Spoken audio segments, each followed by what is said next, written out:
Kia ora, I'm Martin de Jong.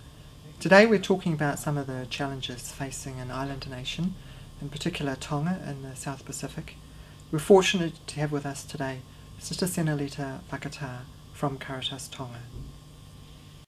Sister Senalita, shortly before you came to New Zealand, Tonga was hit by a Cyclone Rene, which caused a lot of damage, fortunately no loss of life. But could you tell us, for many of us who haven't experienced cyclones, certainly not regularly, what is it like going through a cyclone like that?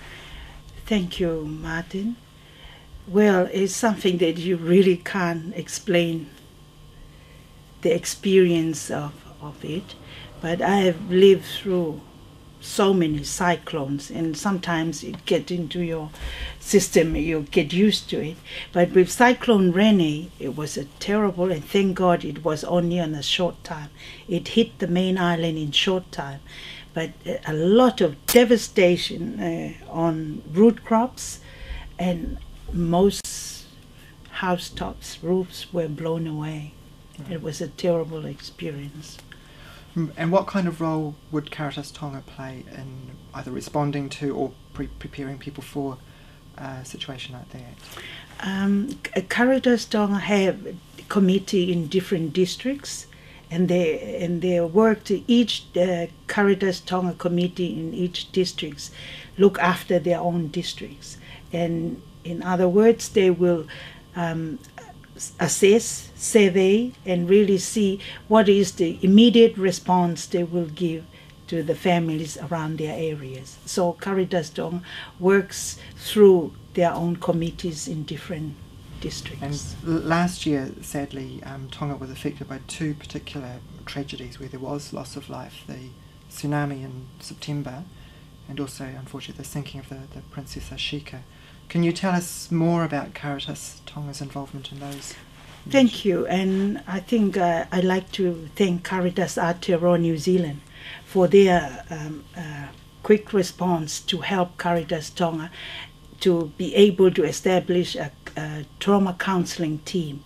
So with Ashika, Caritas Tonga trauma counselling team had been touched.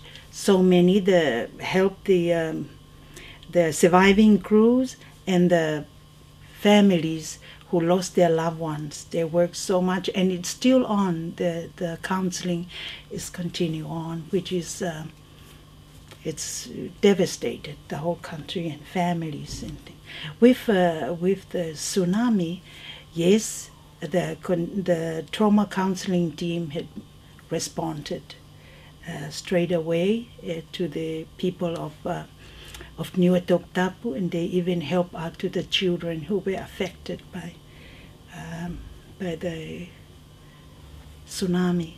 The houses, as you already know, a lot of houses were taken away by the tsunami, which is the government. The Caritas is working hard on it.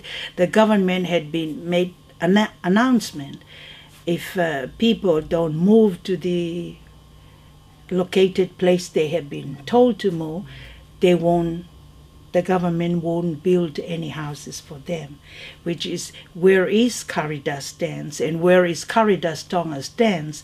They stand for the poor people, because this piece of land, it's hereditary for some families. They want to live there. They were born there, so they don't want to move to where they want to live there. But unfortunately, the government said, if you don't move, no house. So that is the situation back home, and the church is not opposing to what government, but the church, as you know, it always stand for the poor and the voiceless. So that's Caritas Tonga, and Caritas Aotearoa is helping us to build houses for these people who willingly want to stay on their own land. Right. Mm. Yeah. And Caritas Tonga is also involved in longer-term development projects. Can you tell us about those? Yes, since about 14 years now, I work with Caritas. I've been work with the Caritas Aotearoa New Zealand had been helping us in development projects, making tapa for women, for men, for children. All these development projects, as I say, it's benefit so many families.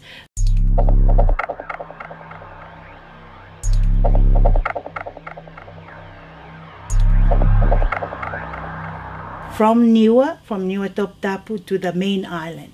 Niua Toptapu is the furthest island of the Tongan group. So yes, the development projects have been helped families as to get their children to school, even to pay their school fees, and the community projects also build houses for families, build water tanks for families, and even with the pickery projects, families sell their bigs to get money to build their own house. You know, especially the family with so many children who live in a small house. And do you have any particular message for New Zealanders here who may not have experienced or know the situation in Tonga? Well, I have a message. I like to thank the people of Aotearoa, New Zealand, for so many years that I've experienced, that they have been sharing what they have with the little people in the outer islands. I experienced that with the development projects that I have. That your program here, at this time of the year, you share it with us back home. And I'm very glad that I came and I shared this with the people here. And thank you, people of Aotearoa, for giving out your big heart, reach out your hands, and you do make a big difference for the life of the people back home in Tonga. And I know you continue on doing that, because I know I have that response, like with the Ashika, the tsunami, the cyclone Rene. So it is that ongoing, and I think I call it that's what I call it, a good neighbor. You know, good neighbor for helping our people. And thank you again, once again, Maloapi.